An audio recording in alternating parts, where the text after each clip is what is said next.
dapat daripada keseluruhan program kita pada hari ini? Pertama yang saya dapat penceramah, Okey. penceramah terlibat. Kedua, aktiviti membina bangunan. Ketiga, melukis bendera negeri-negeri kat Malaysia. So daripada program tu apa yang mungkin nilai-nilai kepimpinan yang awak boleh amalkan ataupun yang awak rasa awak dapat sesuatu hari ini? Saya dapat belajar, dapat bekerjasama,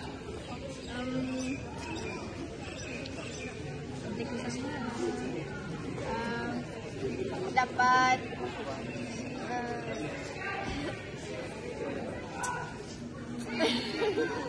sebenarnya dah. Okey, so kalau dari motivasi sewa sendiri, apa komen awak? Komen saya. Komen saya dapat belajar. Dapat belajar? Dapat ilmu baru. Ilmu yang macam mana tu? Ilmu yang baru belajar tadi. Dan ada apa lagi yang awak cakap?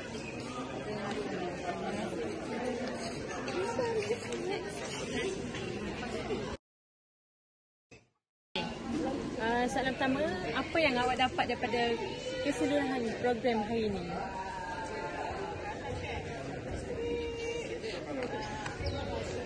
Saya dapat belajar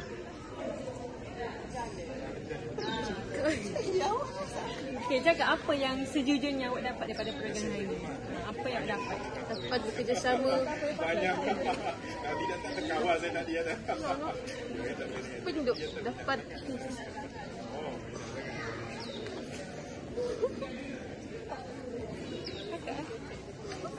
dah semula sendiri.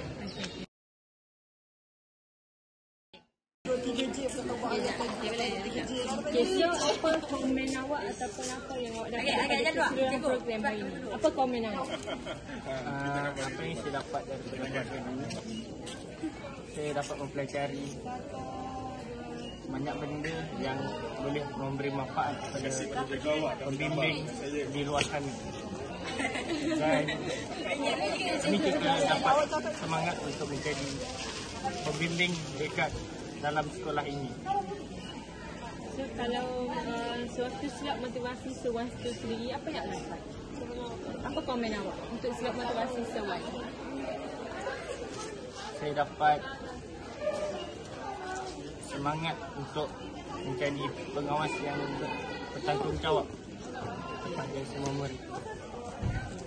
So daripada aktiviti-aktiviti kita bina menara apa semua tu, apa yang komen awak? Apa komen awak? Komen saya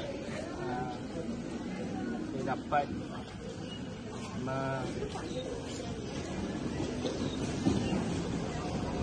saya dapat kerjasama dengan ahli pasukan saya dan saya dapat mengarahkan semua mereka buat kerja.